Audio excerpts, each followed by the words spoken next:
It's never happened again. Why is NATO holding back? I don't think NATO's holding back. We've sent a Typhoon and a Voyager to support NATO missions in the eastern flank. And of course, we are in close contact with both Poland and Estonia. This is a very serious breach. It's potentially a serious escalation. David Lammy's Channel Crossing Crisis, the one-in, one-out illusion. Right, before we dive into this absolute masterclass in political spin, make sure you're subscribed to UK Connors, because what you're about to witness is exactly why British politics needs proper scrutiny, not the sanitized nonsense you get elsewhere. Hit that subscribe button now, because this channel is where we cut through the Westminster waffle and tell you what's actually happening in this country. Now then, picture this scene.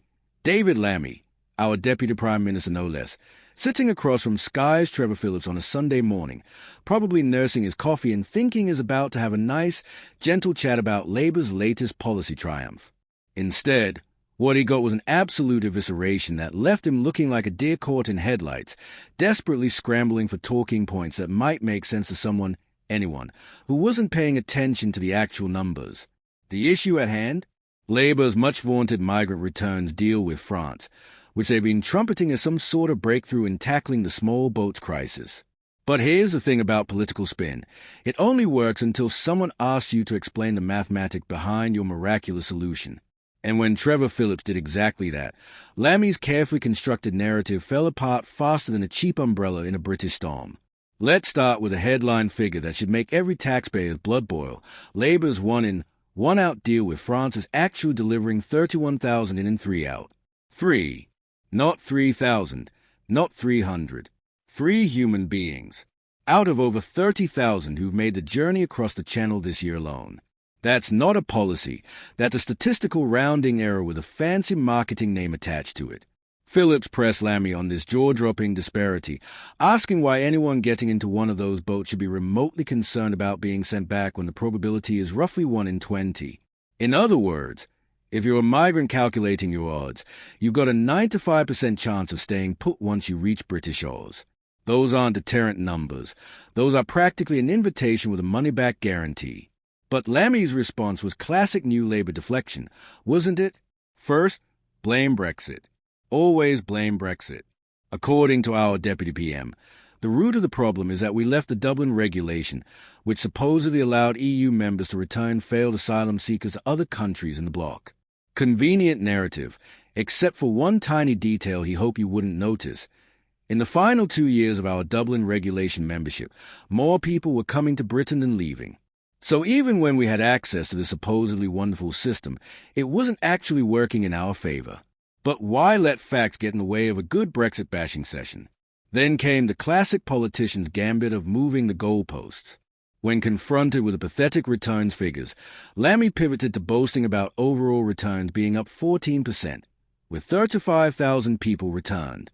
Sounds impressive until you realize it's mixing up his statistics like a dodgy accountant. Those aren't channel crossing returns. They are general immigration removals, including people who've overstayed visas, failed asylum cases from years ago, and various other categories that have absolutely nothing to do with the small boats crisis. It's like a football manager claiming his team's attack is brilliant because they scored goals in training, friendlies, and penalty shootouts, while conveniently ignoring that they haven't found the net in an actual league match for months. The statistical sleight of hand is so transparent it's almost insulting to anyone with functioning brain cells. What's particularly galling about this whole performance is Lammy's attempt to present this microscopic pilot scheme as some sort of diplomatic triumph. He's practically patting himself on the back for negotiating a deal that allows France to take back 3 people while we accommodate over 30,000. If this is what passes for successful international diplomacy in the Starmer government, one has to wonder what a failed negotiation would look like. The Deputy Prime Minister kept insisting this was the beginning, not the end of the story, as if we should all be grateful for this homeopathic approach to immigration control. It's a political equivalent of putting a sticking plaster on a severed artery and calling it emergency medicine.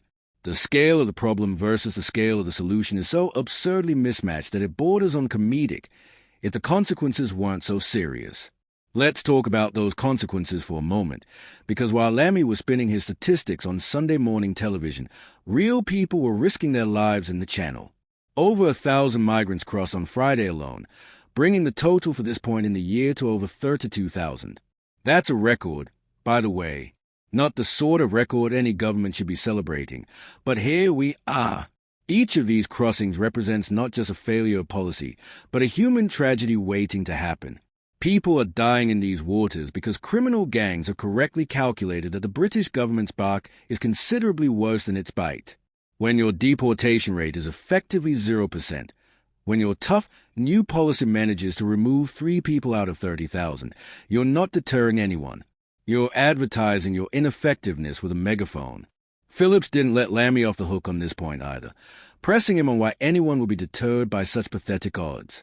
The presenter's arithmetic was brutal in its simplicity, even if Labour hit their ambitious target of 50 returns per week, which given current performance seems about as likely as England winning the World Cup.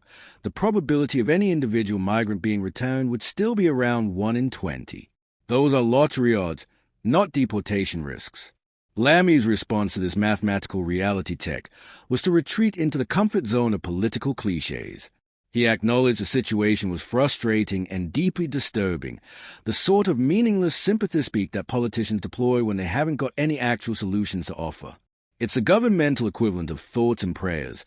It sounds concerned and caring while achieving absolutely nothing practical. But perhaps the most revealing moment came when Lammy tried to blame the previous Conservative government for leaving them with a broken system. Now, there's plenty to criticize about the Tories' handling of immigration, but this particular deflection falls flat when you consider that Labour's solution to the allegedly broken system is to make it even less effective. If the Conservatives were managing to return more than 3 people per 30,000 arrivals, then Labour's performance represents a significant deterioration, not an improvement. The truth is that this migrant returns deal with France's political theatre of the most cynical kind. It's designed to generate positive headlines about tough action and international cooperation, while delivering precisely nothing in terms of actual deterrent effect. It's the policy equivalent of a Hollywood set, impressive from a right angle, but step behind the facade and you'll find there's nothing substantial holding it up. What makes this even more infuriating is the apparent belief within Labour's ranks that the British public is stupid enough to fall for this statistical manipulation. They are presenting a failure rate of over 99%, as if it's some sort of breakthrough in immigration enforcement. It's the political equivalent of a used car salesman trying to convince you that a vehicle with 3 working wheels is a revolutionary new design feature. The broader context here is equally damning for Labour's credibility on immigration. They spent years in opposition criticizing Conservative policies as ineffective and inhumane, promising they would do better. Instead, they managed to create a system that's both more ineffective than what came before and arguably more dangerous, since it provides no meaningful deterrent to the criminal gangs organizing these crossings. Every migrant who pays thousands of pounds to these criminals is making a rational economic calculation based on the probability of success. When that probability is 95% or higher, the gang's business model becomes unshakable. They can promise their customers near certain success because the British government has effectively guaranteed it through their policy incompetence. This isn't just about immigration policy, though that's serious enough. This is about governmental competence and honesty with the electorate. When a deputy prime minister can sit on national television and present abject failure as progress, when he can mix statistics from different categories to create false impressions, where he can blame everyone except his own government for problems that have worsened on his watch, we're looking at a fundamental breakdown in political accountability. The most charitable interpretation of Lammy's performance is that he genuinely believes his own spin, that is so surrounded by yes-men and carefully curated briefings that he actually thinks 3 deportations out of 30,000 represents meaningful progress. The less charitable interpretation is that he knows exactly how pathetic these figures are but hopes the British public is too distracted or disinterested to notice. Neither interpretation reflects well on our current leadership. Whether through incompetence or duplicity, we're being asked to accept policy failure as policy success, to celebrate statistical insignificance as meaningful achievement, to trust a government that can't even maintain consistency within a single television interview.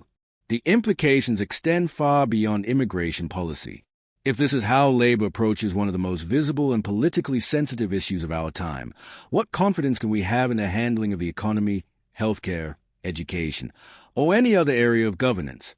If they are willing to present such obvious failure as success in this arena, where else are they massaging the figures to create false impressions?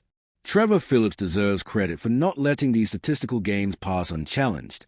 Too often, politicians are allowed to reel off meaningless numbers without proper scrutiny, leaving the public with false impressions of governmental effectiveness. Phillips' simple arithmetic, showing that even Labour's most optimistic projections would still leave 19 out of 20 migrants with no realistic fear of deportation, cut through the spin like a hot knife through butter. But here's the truly depressing part. Lammy will probably consider that interview a success because he managed to get through it without admitting outright failure. In the world of political spin, not quite admitting you're wrong counts as a victory. Never mind that anyone with basic numeracy skills could see through his deflections and statistical manipulation. Never mind that he offered no credible plan for improving these pathetic numbers. He avoided a direct admission of failure, and in the current political climate, that passes for effective communication. The reality is that Britain's small boats crisis requires serious solutions, not statistical sleight of hand and blame shifting. It requires honest acknowledgement of what's working, what isn't, and what needs to change. Instead, we're getting governmental gaslighting on an industrial scale, with ministers trying to convince us that black is white and failure is success. Until Labour starts treating this issue with the seriousness it deserves, until they stop trying to spin their way out of policy failure, until they present honest statistics and realistic solutions rather than marketing slogans and deflection tactics, the boats will keep coming and the death toll will keep rising. The criminal gangs will continue to prosper because they know the British government's threats are empty. That's the real tragedy here. While David Lammy was performing his statistical gymnastics on Sunday morning television, real people were planning dangerous channel crossings based on the entirely rational calculation that Britain's deportation system is functionally non-existent. His spin might play well in Westminster bubbles, but it's not fooling the people who matter most in this equation. So there you have it, Labour's migration masterpiece, a one-in, one-out policy that delivers 31,000 in and 3 out, presented by a Deputy Prime Minister who apparently expects us to celebrate this achievement. If this is a new government's idea of competent administration, we're in for a very long 5 years indeed. Make sure you're subscribed to UK Connors, because we'll be here to cut through the Westminster waffle every single time they try to pull the wool over your eyes. This is exactly the sort of analysis you won't get from the mainstream media, and it's exactly why this channel exists. Hit that subscribe button and ring the notification bell, because British politics desperately needs proper scrutiny, and that's precisely what we're here to provide.